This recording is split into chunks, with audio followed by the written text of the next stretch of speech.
So, when I last left the story, we had a dead Shoggoth, a burning building, a bunch of MIA lawn gnomes, and we totally just ordered some bitchin' Chinese food. Anyway, at this point in the proceedings, Henderson decided that if he couldn't get a proper brainstorming going at home as to the location of the gnomes, then he could always try Harry's bar.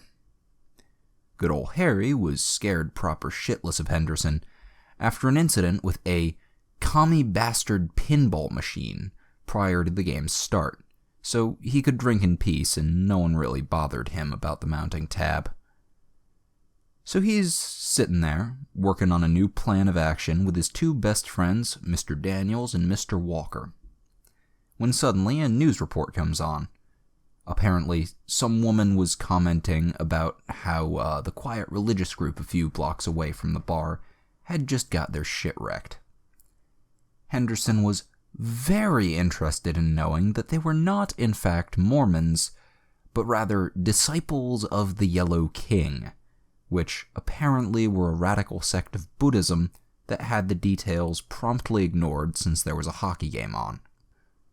Then, Henderson had a really good idea, since somebody at the other table had the Dragnet theme as their ringtone. He knew fuck all about looking for people, but a private detective?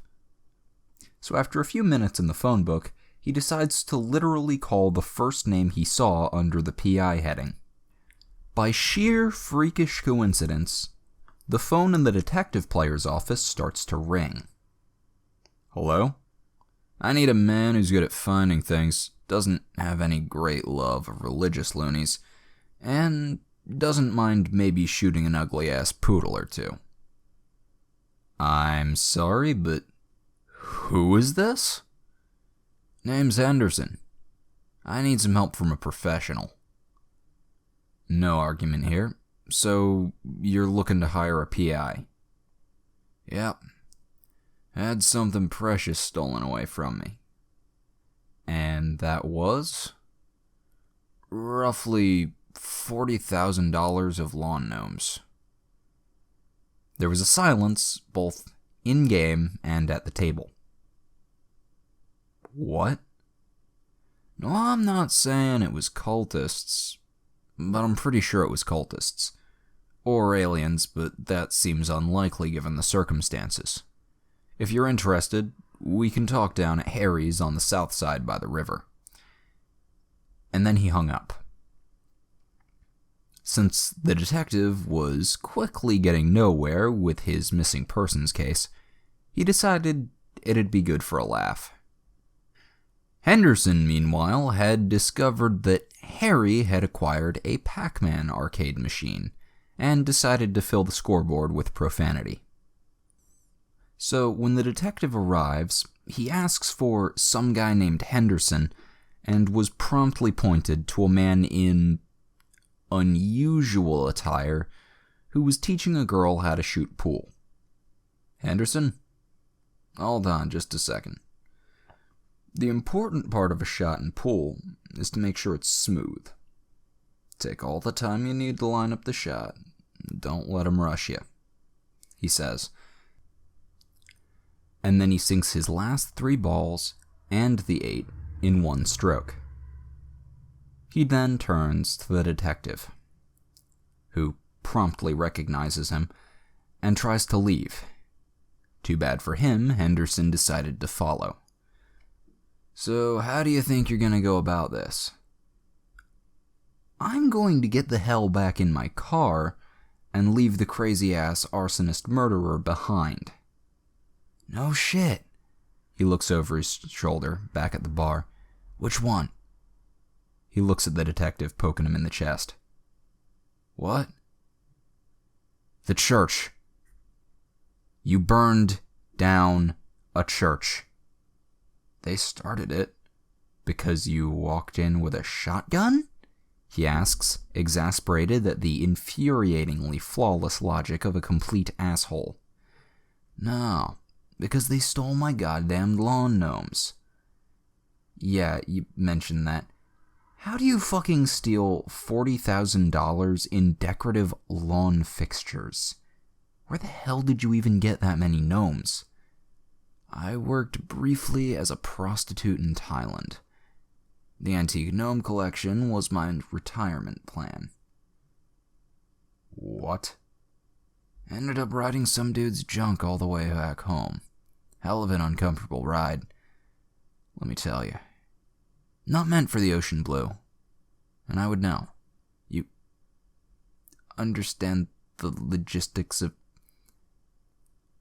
of riding another man's junk across the ocean. Well, in a general sense. I took a course on shipbuilding back in college. This was before we had all these fancy navigational gypsy Pathfinder space ferries. Alright. You said you were looking for gnomes. Actually, that was earlier. Just now I was explaining that I knew so much about catching a ride on somebody's junk because of vigorous studies in my youth. Let's focus on the gnomes. You think they were stolen by a cult? Only thing that makes sense from what I know. I want you to look into this Disciples of the Yellow King. See if they're doing anything suspicious. Actually, I was looking into them already for another reason. Looks like they've got a hand in human trafficking. Lawn gnomes seems like an odd direction to go in, but I won't deny that they're up to no good. I'll let you know if I find anything worth talking about. Sounds good. I'm usually at Harry's unless I'm not. Now, if you'll excuse me, I have to go see a man about a horse. Henderson then walked across the street, stole a bicycle, and rode off into a plot hole for a brief period of time. Now, here's the question. Do you guys give a shit about non-Waffle House Millionaire related things? Because the rest of us were trying to play a somewhat serious game around him, and I wanted to know if you guys wanted the whole story or just shenanigans. Several votes for the whole story later. Alright. So, at this point, the guy playing the detective decided to give my character an easy in with the group, since poor Jimmy was still on his lonesome for the moment. In rolls James Fink, one of several characters whom Henderson killed, and the only one besides Simon whose name even got remembered by the rest of the group. James is a longtime friend of the detective, whose name I just remembered was Albert Johansson. Back when Al was still a cop, Jim was a thug for the local mob. They worked up the ladders of their respective organizations, gained the respect of their co-workers, and eventually ended up leaving their jobs on good terms with their bosses. In Jim's case, it was because his wife had a baby on the way then and asked him to find safer work. Al ended up in a shootout where his partner got killed fighting a bunch of crazy meth addicts. Shortly after quitting, they ran into each other by coincidence and discovered that the other one was the bastard who kept wrecking our job / getting away, and ended up becoming fast friends. This continued on a fairly regular basis for several years until the Henderson situation, and Al decided he wanted backup, and there was nobody in the world he trusted more. "So," Jim said as he walked into the office, "who's the client?" Some crazy motherfucker named Henderson. Is that his first or his last name? Man, I have no fucking clue. Alright, so what's he want? Apparently, he thinks a cult stole his antique lawn gnome collection. So drop the nutter. 2 good reasons not to. The cult he's accusing, I honestly believe to be involved in both illegal and bizarre activities. The other is that any man who can afford to have 40 grand in lawn gnomes lie around can write a paycheck. Why the hell would somebody have 40? Don't tug on this particular string, Jim. Trust me, just don't. So what's our first lead? Well, I was gonna go kick around in the ashes of the church my new boss burned down, and then see if there were any witnesses. Wait, our boss caused that church fire? Yeah. So you're in? You kidding? I need to see how deep this rabbit hole goes. That evening, they went to the site and discovered the Shoggoth's corpse. There wasn't enough left of it for forced sand checks, but plenty to make them start asking some pointed questions. The professor ended up on the list of people to look into when his body was identified, and then they found the page of the Necronomicon. Recognizing the occult symbols on it, the detective dropped it off at his office while he went up to ask if he could borrow a notebook out of the cold case evidence lockers. Henderson, meanwhile, discovered that during a recent bender, he had agreed to chaperone a dance at the local high school, so he swings by the detective's office to let him know where he'll be. So, he's at the office, and he meets Jim, asks him to pass along the info to Al, and then he snags the scrap of the Necronomicon on the way out the door, saying he needed paper. Jim failed his spot to notice which sheet he took. The GM fudged it, probably assuming Henderson was going to read it, and he could kill him off via sand damage. Boy, howdy was he wrong. So Henderson shows up to the dance in his usual attire, slightly less scruffy than usual, and volunteers to sit outside and make sure punks from the other high schools don't try to gate crash the party. The more proper people were glad to keep him out, since that meant he wouldn't be able to corrupt the youth. Henderson was glad because there was no way they'd let him smoke the monster blunt he just rolled inside. I then realized, as he lit an atomica, as he called it, a blunt roughly the size of a Cuban cigar, that there was only one piece of paper on his person. As soon as I found out where he was in character, I went to the school to try and prevent the inevitable. Meanwhile, Jimmy, the jock, was sitting outside, sad because his girlfriend didn't come because she was too busy being a crazy cultist. Henderson decides to introduce him to the wonderful world of substance abuse, and like a bro, passes the blunt. To be totally honest, I'm surprised this moment didn't make it into the original story, since smoking the giant book of bad juju was about the best thing to ever happen on accident. So Jimmy took a hit and totally failed every check the GM sent his way. He saw Jesus, and then he saw Jesus turn into a giant squid thing. In the deep distance, the weed softened the blow by masking everything behind a cartoony afterglow. So imagine for a moment watching Elmer Fudd scream Cthulhu Fhtagn and shoot Daffy in the face, only instead of a fucked up beak and a muttering of "this means war," he screams "he comes," and tentacles rip out of his form to molest wildlife. This is the part where I had to go to the door and retrieve the precious shrimp fried rice. But I came back to, so wait, I only lost 15 sand? Yeah. What now? I pass it back. Henderson, of course, manages to ace the tests and then comments on how this is some really good shit, man, and how Jimmy is a lightweight. Jimmy then does a bit better, and they get to swapping stories. Pretty soon the cult comes up, and they agree to join forces for the sake of cute girls next door and lawn gnomes everywhere. Sadly, that roach burned fast and hard, so when me and Al got there, all we saw was the crazy old fuck and some ginger teenager crashed together against the wall giggling at those silly squid things in people's heads. So we then discover the kid's connection to the madness, and promptly discover what he knows.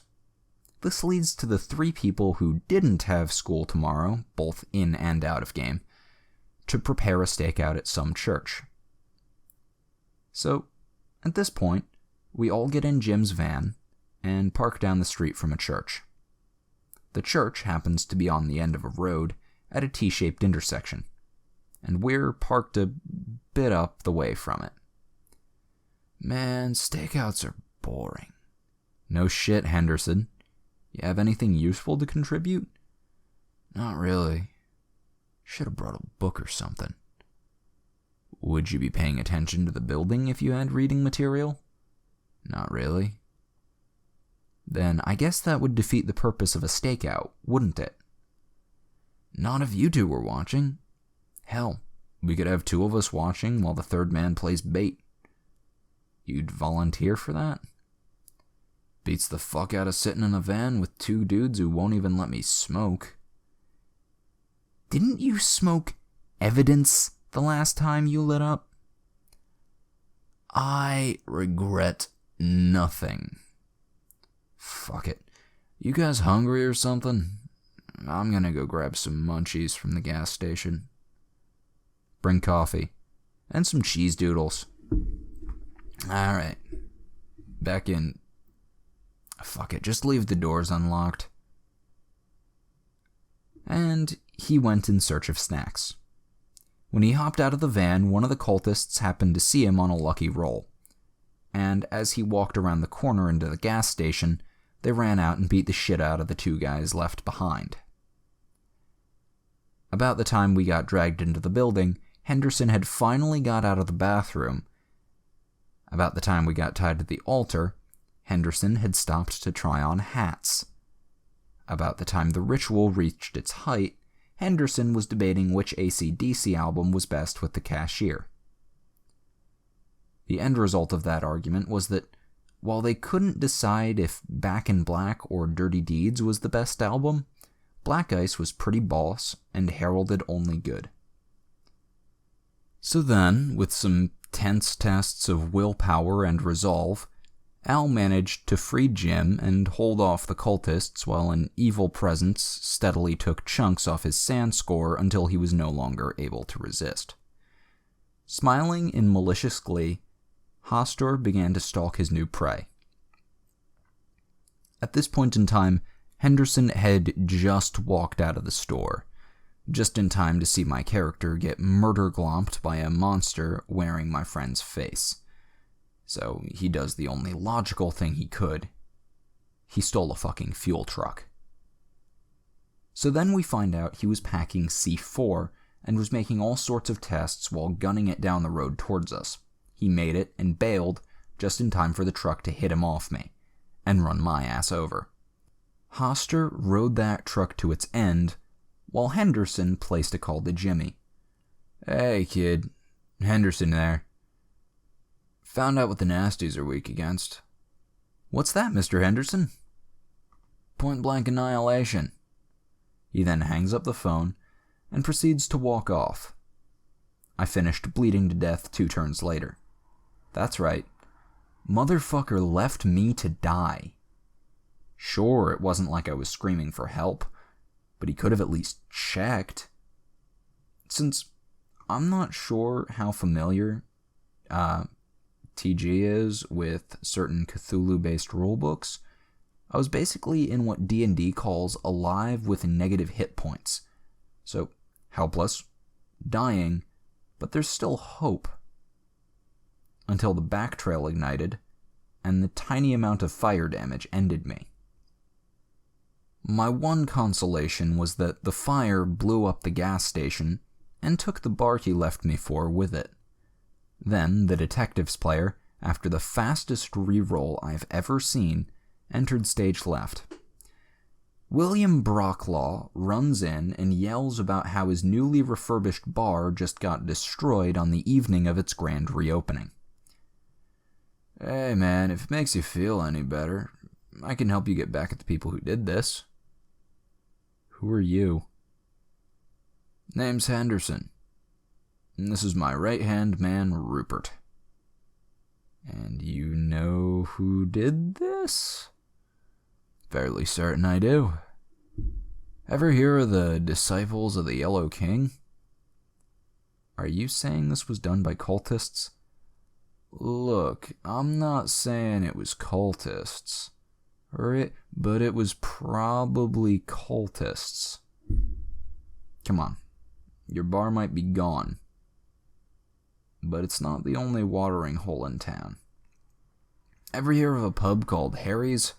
You look like you could use a drink. At Harry's bar, he got filled in on what Henderson knew while getting a couple of drinks on the house. I probably would have been there too were I not slightly pissy about losing 2 characters in as many sessions. So, after a few minutes of back and forth, Will decides he'll get in on it if Henderson can provide some proof as to the whole evil cultist thing. So why'd you decide to go after them? Revenge, mostly. Really? What's up? Same bastard who blew up your bar killed 2 of my buddies. This is after they stole all my fucking lawn gnomes. Damn. Tell you what. When we catch the guy, I'll hold him down while you kill him. Mighty generous of you. This was the point where we called it for the evening, and at the start of the next session, Henderson headed up a daring plan to kidnap one of the heads of the cult. I'll tell that one later, but quick spoiler, I managed to get 3 of my own characters killed in one session. Yeah.